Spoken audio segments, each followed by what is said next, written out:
Welcome to the Obsidian Loft Minecraft podcast. This week on our 18th episode, we discuss Minecraft Pocket Edition, Enviromine, and Minecraft as a platform game, and more. I'm Jay Stokely, this is my co-host, Will Tomkinson. Hey, Will. Hey, Jace, how you doing, mate? Good to see you. No green screen here.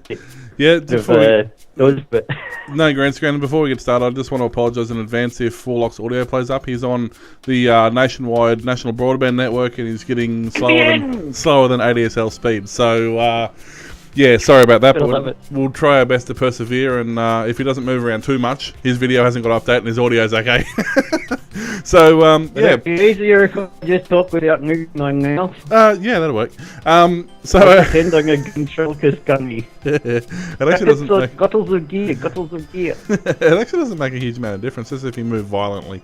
Our server is mc.obsidianloft.com, which is our public Attack of the B Team server. We've actually had quite a lot of people on there of late. It's really good to see you guys, so thanks for being there. And, yeah, hope you hang around and enjoy it. The funny thing that's taken all week, but I finally got IINet to lodge a fault ticket, because it's not just us, it's everybody else. It's quite a lot of people like in Melbourne wide, yeah. Yeah.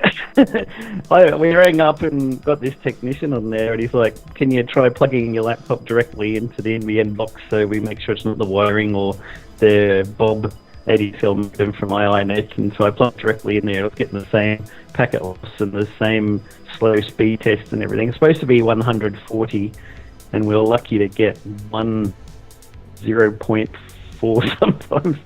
So I plugged it in, and it, of course, is exactly the same thing. So he's like, oh yeah, maybe we need to get you to talk to the fibre team. So I'll just see if they're around. I said, well, I hope they're awake, because it was like 9 o'clock at night. And then he comes back on the line and goes, oh no, I just remembered that there is a known fibre outage, and it makes things go slow and stuff. So we already know about that. Thank you very much. Goodbye. And then I was talking to the technicians on WauloK, and they're like, what? We'd never heard of anything like that. Like, oh, he said he wanted to get us off the phone so he could close off his call faster, didn't he? Yes, there was no outage recorded anywhere. But as of today, they've finally put a fault on their website. It's an issue that has finally been raised by enough people that they're going to try and do something about it. So, fingers crossed the next couple of days it might get faster than 10 meg down. But it's not just the fact that it's 10 meg. I mean, where I was before, I was doing 10 meg down and 0.4 up or something like that. But it wasn't choppy, and there wasn't packet loss and stuff. This one's got massive packet loss. If I do a ping or trace route to like Microsoft.com, there's 70% packet loss. Yeah. It should be zero. Which is why your audio is so digitized, because it's only getting every second packet, basically.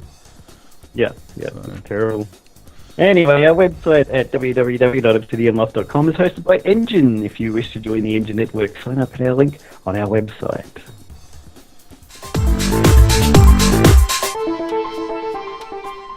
Our week in the loft. In this segment of the show, we talk about what Will has been up to over the last week in his Minecraft adventures, because I've moved down to Melbourne for a couple of months to try and find work, as we mentioned before, and had a couple of interviews and stuff, but nothing's happened yet. But because of that, I haven't really been playing that much Minecraft, so there hasn't been a lot going on for me, except for the fact that our server kept running out of disk space. And I finally found out that the culprit was DinMap, would you believe? DinMap took up 46 gigs just mapping where people had been. I'd had several backups.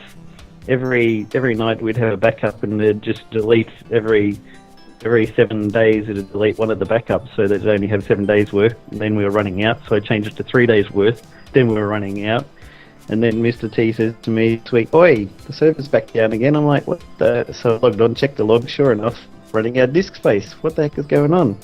So I ran some du-skh commands around our folder and found out here's 46 gigs going to DinMap. So it's gone! We got rid of the damn thing, and now we've got 46 gigs back, which is great, because we've only got 80, and the other, we've got probably 20 gigs taken up with the actual server world data, and probably 10 or so gigs for the shows that you download.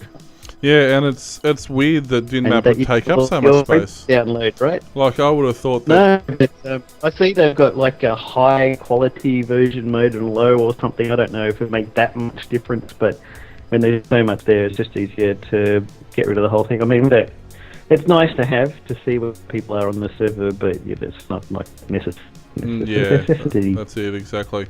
But yeah, so I mean, I've been on and off our Obsidian Loft server. I've been on and off it all week, sort of jump on of an afternoon, make sure nothing's been destroyed too badly, ban a few people, you know, all the usual stuff. You haven't crashed it again?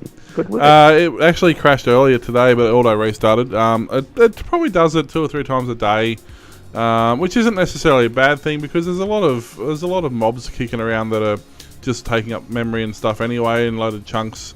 I know a few people are getting poppet shelves now, so there are a few chunks that are constantly loaded. So yeah, so it's not a bad thing that the server restarts a couple of times a day. It keeps it relatively lag free so far. We had, what was on the other night? Was it last night or the night before? We had about 12 or 14 people on there, so it was actually... We had BA! Yeah, BA's come back. BA and her mum, OMG. Yeah, and her brother. And her brother. Yep, so they've all come back on there and they're... What was that weirdo's name again? He used to be Misty. creepy. Mitzi, yeah. And Gravedigger or something, some other. But yeah, BA's back. She's gone nuts. She's already got like a dragon and all sorts of stuff. So She's yeah. pretty hardcore, isn't she? So no, I miss you, BA. Come back to the show. Yeah, that's it. So, but she's enjoying it. They're enjoying that. You know, doing hitting the same barriers we hit when we started playing. Oh, hang on, you can't just. Okay, that thing doesn't exist. Well, what about this thing? Oh, no, wait. So I want an electric furnace and a quarry and a thing that grinds and melts things automatic. Oh. So yeah, that's been good. But I'll show you guys. I did a video on this last week on my YouTube channel, just because I could.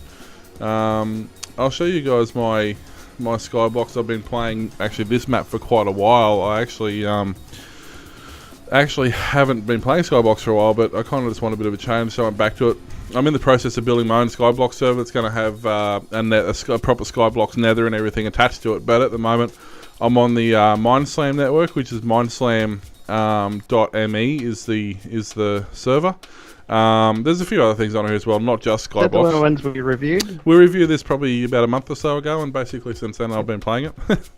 Cool. They've changed their... Actually found something decent. They've actually changed their spawn now. It's all timber, and it's kind of like a castle but built out of timber rather than stone. It's pretty neat actually. Burn easy then. Yeah, well that's what I thought. They've done the whole. If you're in this area, you can fire grenades at people just for the fun, you know, in spawn. But they've got the selector thing now. They've got, you know, creative, and they've got the Grand Theft Auto and factions and prisons and all that sort of stuff. But obviously, we're interested just in the Skyblock. So they've got a shop and things here as well. I think we reviewed it where you can go and kill cows, and they've got a you can do a warp shop. And they've got, you know, just about all the stuff you need to survive in the shop there. So you can see, on the right there, I'm down to 24 grand because I just bought a heap of stuff that cost me a fortune. I bought some spawners and stuff, so it's cost me a fortune. But you can get all your armor, you can get all your food, supplies, and wool, and some of the rarer stuff that you can't get in the game, like your miscellaneous cobble and smooth, like the mossy cobble and things like that you can't actually get in the game. But yeah, so that's pretty cool. But we'll go back to my island, and you'll see that obviously I've been doing a bit of work. Eat something. You can see like you started out as an island. Yep. So you can actually buy spawners. So I've got a sheep spawner there and a chicken spawner over here. And I've got a villager spawner in here. Which is, yeah, so I got the villager spawner there, which is good because it did two things. One is it gave me villagers that just wander around here, but secondly, if you look up, and people who have ever watched any of my videos before or are familiar with a lot of things, you'll notice that you'll be able to recognise what that is. I'll show you. I'll go up here. It's a thingamy, isn't it? It is. Well, you should know. I built you one on our original Feed the Beast server.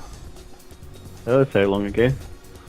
So I'll give you a clue. It involves villages, which when you've got a villager spawner is easy because you just bring them up with a minecart.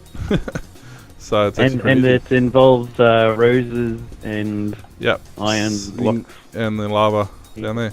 So yeah, so basically it's a iron golem spawner. Speaking of which, so let's follow him down. Clunk, clunk, clunk, So clunk. you'll see, because he's 3 blocks high, he'll go through that lava, which will bring, there's three sections of lava here, which will bring him right down to 1 heart. So at the end of these three bits of He's lava. flowing uphill in water. How does water flow uphill? That's Minecraft logic. And he'll drop down in That there, is highly illogical, Captain. like so. And then, I was going to say he's going to be upset at me, yeah. And then now that he's in there, you'll see 1 hit. Is this my fortune pick? Nope, that's my fortune pick. 1 hit. Dead. So you can see I got like 5 iron off him. So yeah, so that's that. I've got obviously a tree farm, food, all that sort of stuff. But I've also got an obsidian generator, which is based on one of the bugs in Minecraft where redstone turns into obsidian when it touches water and lava. So you put your redstone down like that, you flick that, and you stand here and watch the lava drop down, and then you'll see it'll hit once it hits that obsidian, turns into obsidian once it hits the redstone.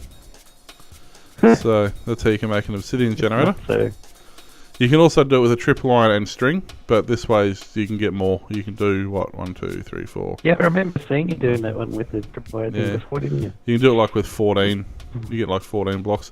I mean, I've got that many resources. Whoops. I've got that many resources. I've actually got a beacon, and some of it's actually made out of diamond. So that shows you.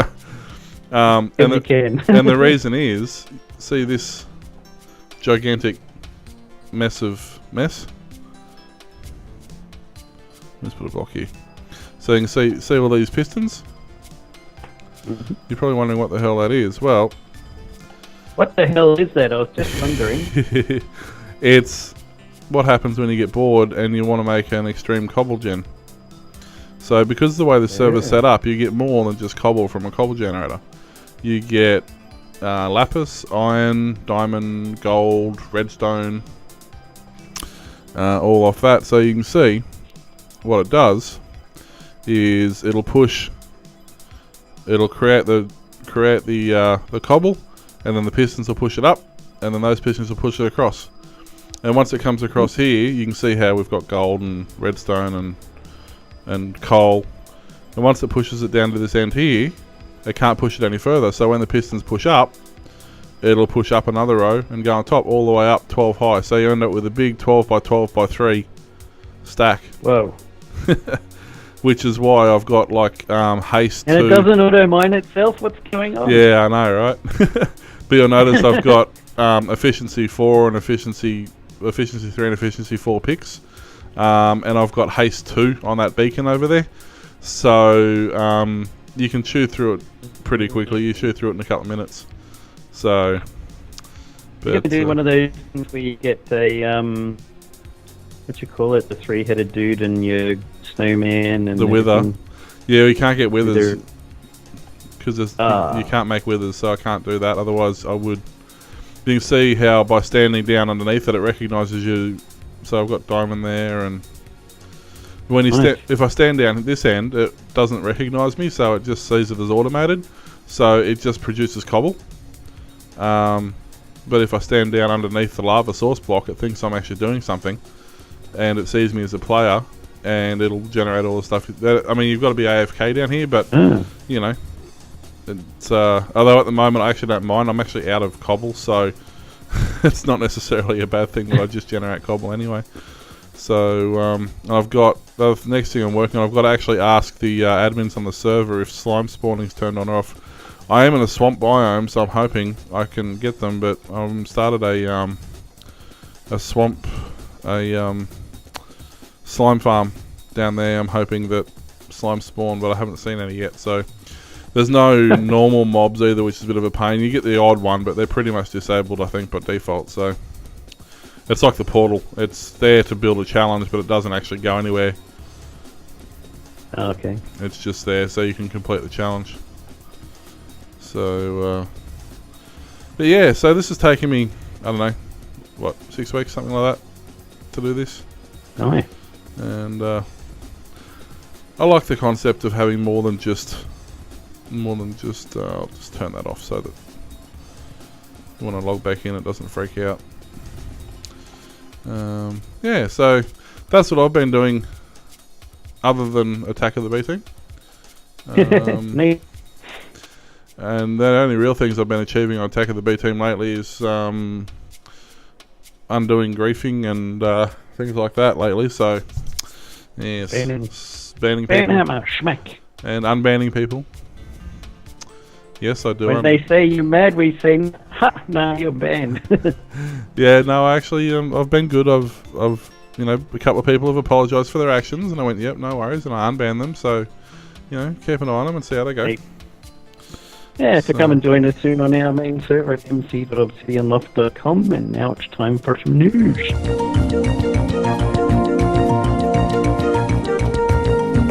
Enviromine. Are you a player who can't stand how unrealistic Minecraft can be at times? I guess unless you play Terraformacraft, right, Mr. T? Yeah, that's it, exactly.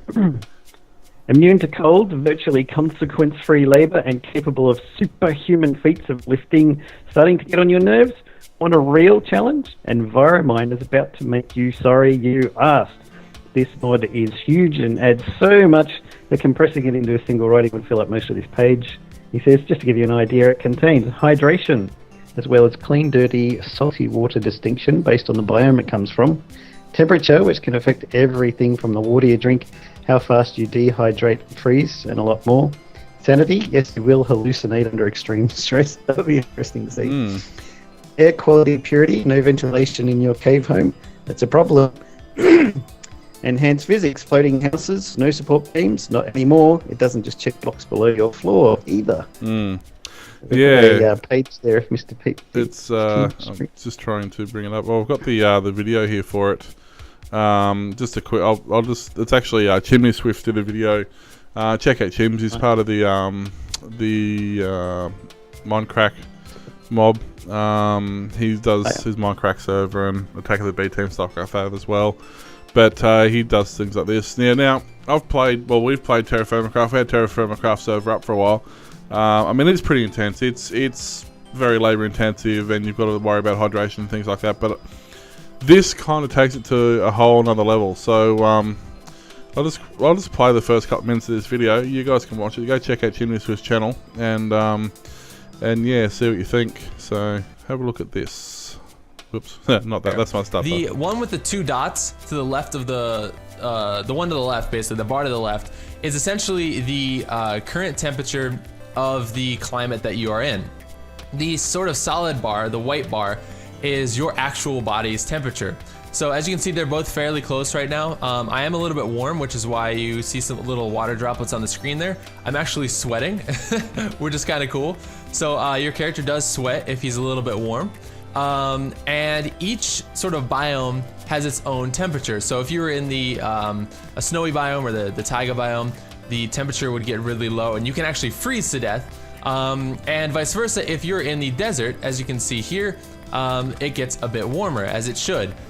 So as soon as I went from this biome here, I'm currently in a plains biome right now.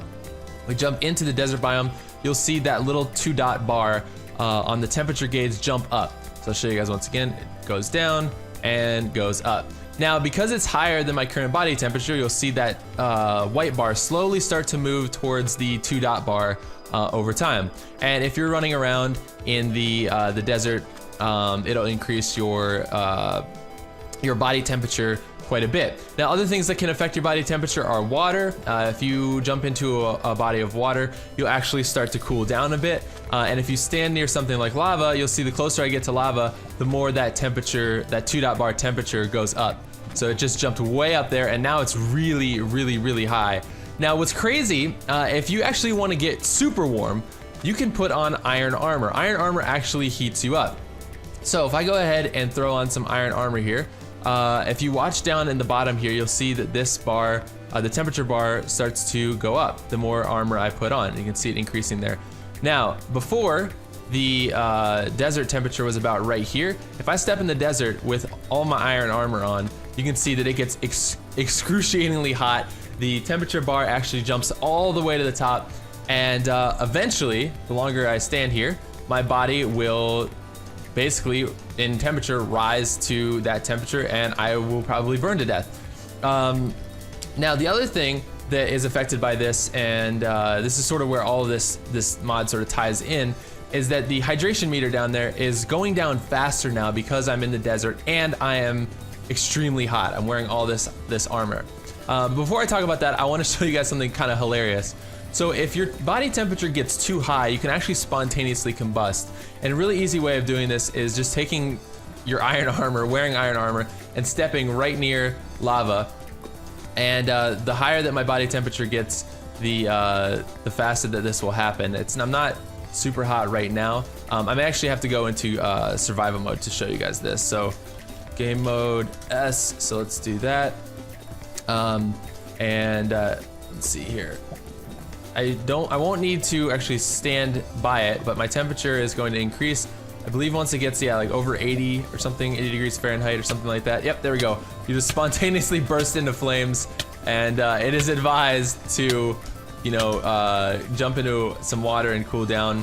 And as you can see, the both meters down there are telling me, warning, you're gonna die here. So I'm gonna go ahead and take off this iron armor. That is just sort of how the temperature works. So yeah, so it's as you can see, you get too hot, you spontaneously combust. Oh, well, I've got no chance, and I'm always hot, buddy. Yeah, I know. So it's yeah, iron armor. Do you reckon you're gonna give it a go? Well, I'm not gonna say I'm not gonna give it a go. I won't commit to not doing it. Whether or not Put it onto your server. Well, yeah, whether or not it becomes something I play regularly, I don't know. It's a lot of work. Like it's 4 or 5 times what Terra Firmacraft is. Terra Firmacraft still had its limitations, but in this, yeah, like everything you do has to, like when you build a house, it has to be structurally sound. If you build a house that's not structurally sound, it will collapse. So there's a whole lot of stuff that's, yeah, a matter of being a bit different. So what else do we have happening on In vanilla news, the recent snapshot also saw a mine update, fixing more world holes and a few more miner bugs. Banners have been generating a lot of buzz recently, giving the players the means to create an unprecedented array of creative designs. One particular news anchorman, Toby1066, has created a number of national flags, for example. We've got a screenshot of it there. Yeah, this reminds me of the joke, do you know what's the best thing about living in Sweden? No. Well, the flag's a big plus. I was actually watching Generic B's video the other day, and of course in the new latest version as well, there's also rabbits. And he's building a rabbit statue thing.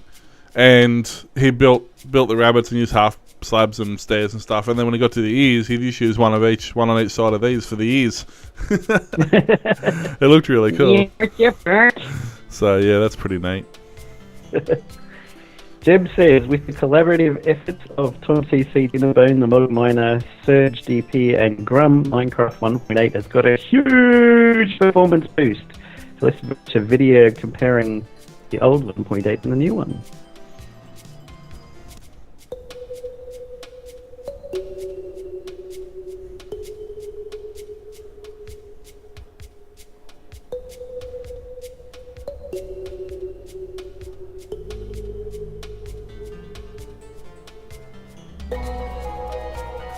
See things on the new one seem to be rendering a bit faster.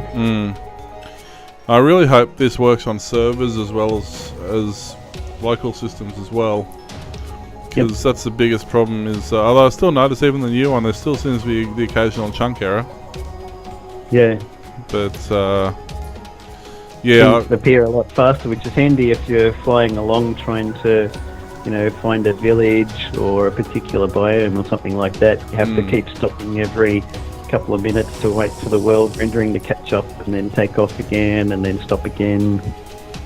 yeah, well, that's it. And it's sort of, but yeah, I really hope that it's server compatible. That's the biggest thing. Like on local play, it's not something you really need. So I really hope they're aiming it at the server. They're gonna have to start aiming stuff towards servers more now because that's the way the game's going. Very few people do single player game. Other than creative building and stuff like that. But in terms of actually playing it, very few people play it as single player now. Yeah, you really need to find ways to speed up the server packets reaching the clients. And the other thing they need to do too is error correction. If you do drop packets at the moment, it freaks out. You either get disconnected or you end up in a block somewhere.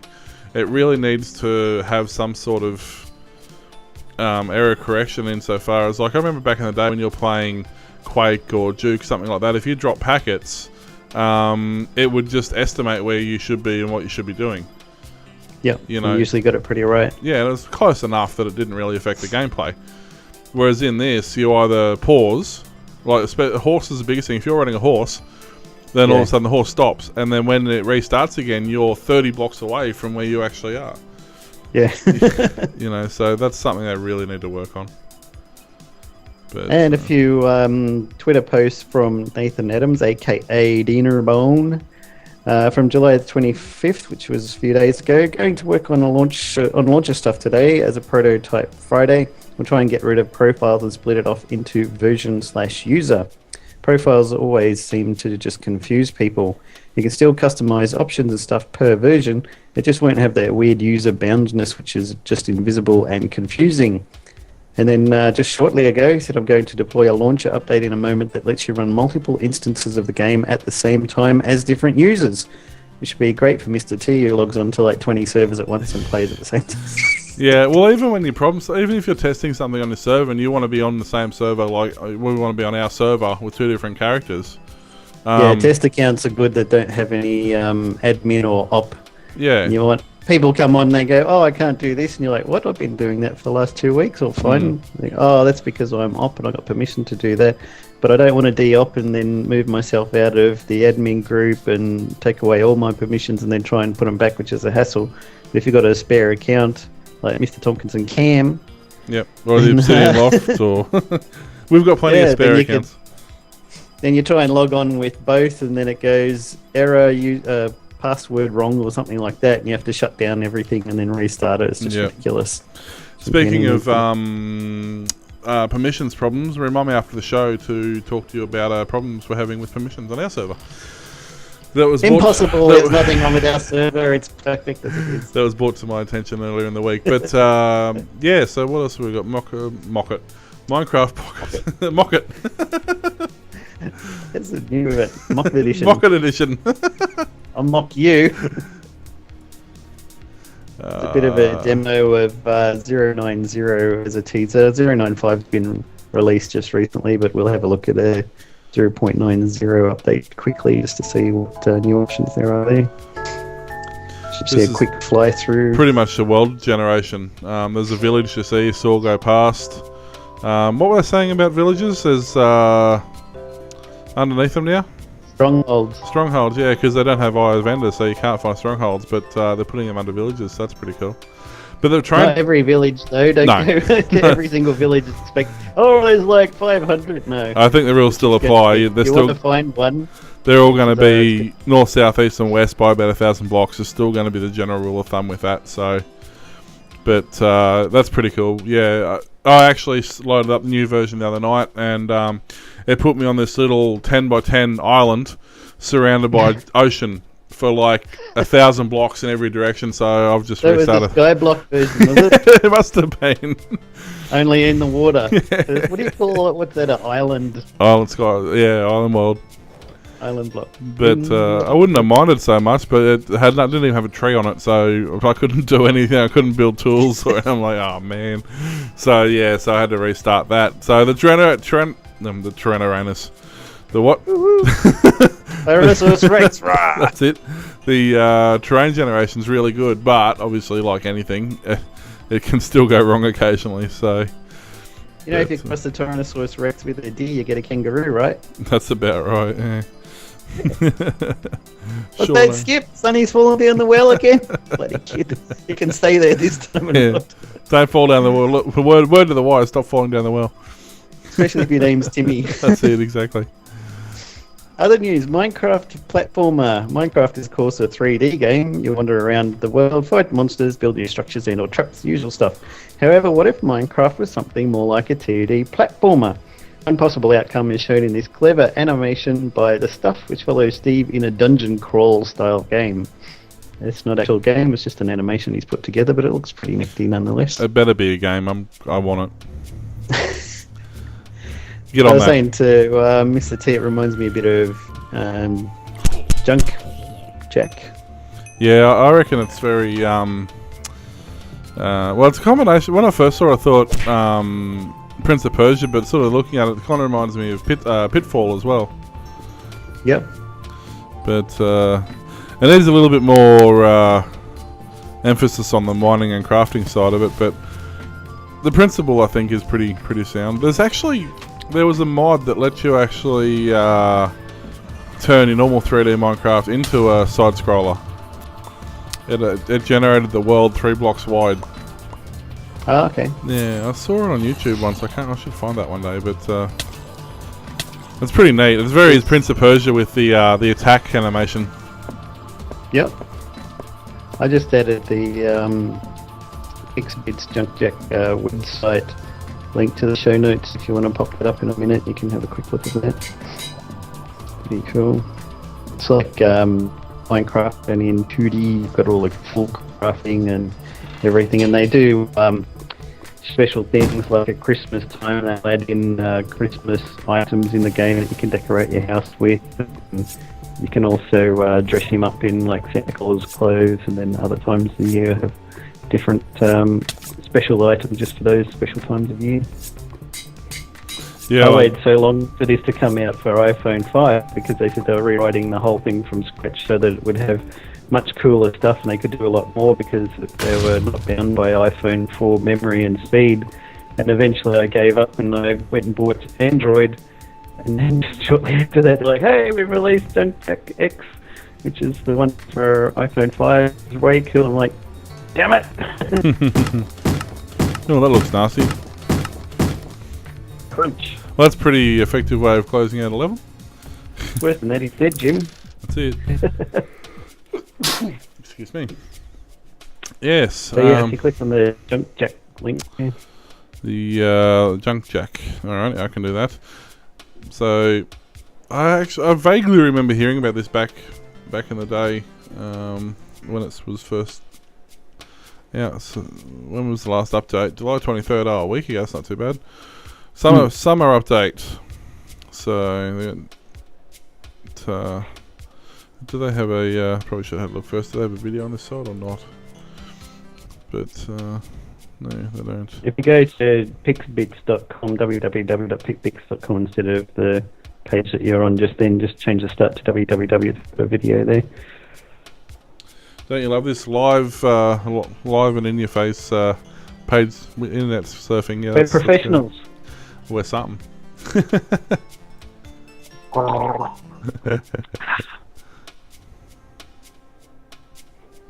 So you can see it looks like a Minecraft sort of world, but in 2D on your mobile iPhone. I wish they'd bring it out for Android, but it's got so much to program all the time, constantly updating that they don't really have time to do any more platforms. Yeah, people will learn one day that Android's a better platform. Yep. Certainly more widespread. Yeah. That's 1,000 to 1 ratio. I'm trying to get an LG G3 if Telstra would let me. I pre-ordered it the first thing just after lunch. And I've got a text message from Telstra this afternoon. Oh, we put a stop on your order. And I'm like, gee, thanks. Phone this number to find out why. So I phoned the number. Hello. This number is supported between the hours of 9 to 5 weekdays. Please call again tomorrow. Beep.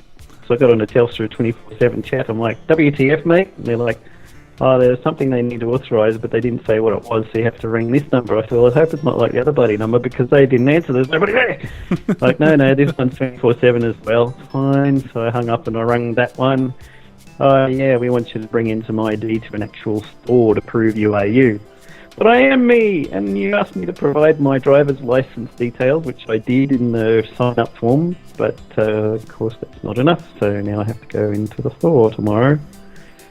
But I needed to, because my HTC One M7 is my second one. The first one I had, when you plug the headphones in, the speakers on the phone would keep going and nothing would come through the headphones. So after some testing at a Telstra store, they're like, yeah, that's right, here's another one. Now this one has started to do the same thing, but even worse. Randomly, when I have it in my pocket turned off, it won't come on again until I plug it into a computer, and it goes, oh, you've got no juice in there. Oh wait, no, you've got 73% juice. That's why we switched everything off, because we thought you had no juice. But apparently, after looking at some forums, a lot of people say it's a broken proximity sensor. So when you put it in your pocket, it detects that it's in a pocket and switches everything off to low power mode. But when you pull it back out again, it doesn't actually detect that there's bright light there and re-enable everything. Some people said they had to put it under very, very high intensity bright light on the sensor and then hold down the on button until it finally came on. First time it happened to me, this is the third time in the last couple of weeks. First time I just plugged it into a power source in the wall charger. That got it back. The car charger, which has got 2 amps going out, didn't help. And then the last time, which was a couple of days ago, I plugged it into the wall charger, didn't do a damn thing, so I did some more Googling. He said, oh, why don't you try plugging it into USB on your computer? So I tried that, and after a couple of minutes it came back to life, and it's like, oh, I do have full charge, don't worry. So not very happy with that, and I talked to HTC Stat Support online, and they're like, try a factory reset and then send it to a technician for a while and let them have a look at it to confirm it's broken. And I'm like, you know what?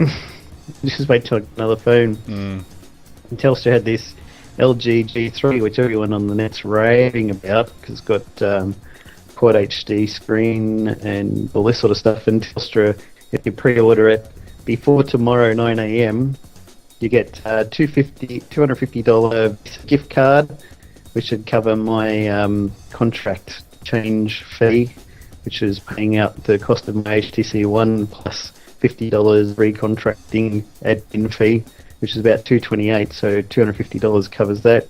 And then if I also sign up the pre-order, you get to choose whether you get an extra $500 credit for calls or extra 500 megs per month. So I picked the megs per month, which gets me back up to 2 gigs a month on a brand new phone that doesn't crash all the time.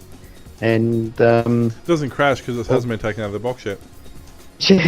Also, it's going to be $77 a month for the 2 gigs, where I'm currently paying $85 a month for 2 gigs. So I'll save $8 a month, get a brand new phone that doesn't crash, new contract, and $250 card. So I'm happy that should work if I can get them to give it all to me. Well, technically, I guess because you pre-order that, even though you've got to go in store, you should still get it. Yeah. Well, they won't give it to me in the store, but they need to get my ID to prove I'm me, and then they'll pay. Even though you're an existing customer, yeah. So. Yes, that tells right for you. They're good, aren't they? They're definitely on the ball. Yeah.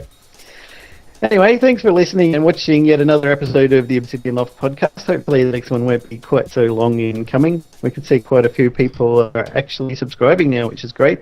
Thanks for all the feedback, guys. You know, guys, feedback. Remember, feedback at obsidianloft.com. It's a great email address. Make sure you subscribe in iTunes or your other favourite podcast application. You can also watch our show on YouTube at youtube.com/theobsidianloft. Don't forget to subscribe so you'll keep up to date with our shows. If you wish to email us and provide comments or suggestions for our show, that email address again, feedback at obsidianloft.com. Do it! That's it. And don't forget, if you watch this on YouTube, you must watching it's great. That helps with the numbers. But don't forget to like it and like it as well. Yeah, push those things down there. Those buttons. Even if you don't like it, give it a thumbs down. It doesn't matter. It's a rating, and everything's based on ratings with YouTube. So make sure you click that button. Also, you can email us. You can email WauloK or myself, Mr. Tomkinson, at obsidianloft.com. That's WAULOK or mrtomkinson at obsidianloft.com. You can follow us on Twitter at WauloK or at Mr. Tomkinson. Our main show and server account is Obsidian Loft. The music for our show is provided by Jeff Burchett and freestockmusic.com. So mitts off. And thanks for listening. Until next time, keep mining. See you guys.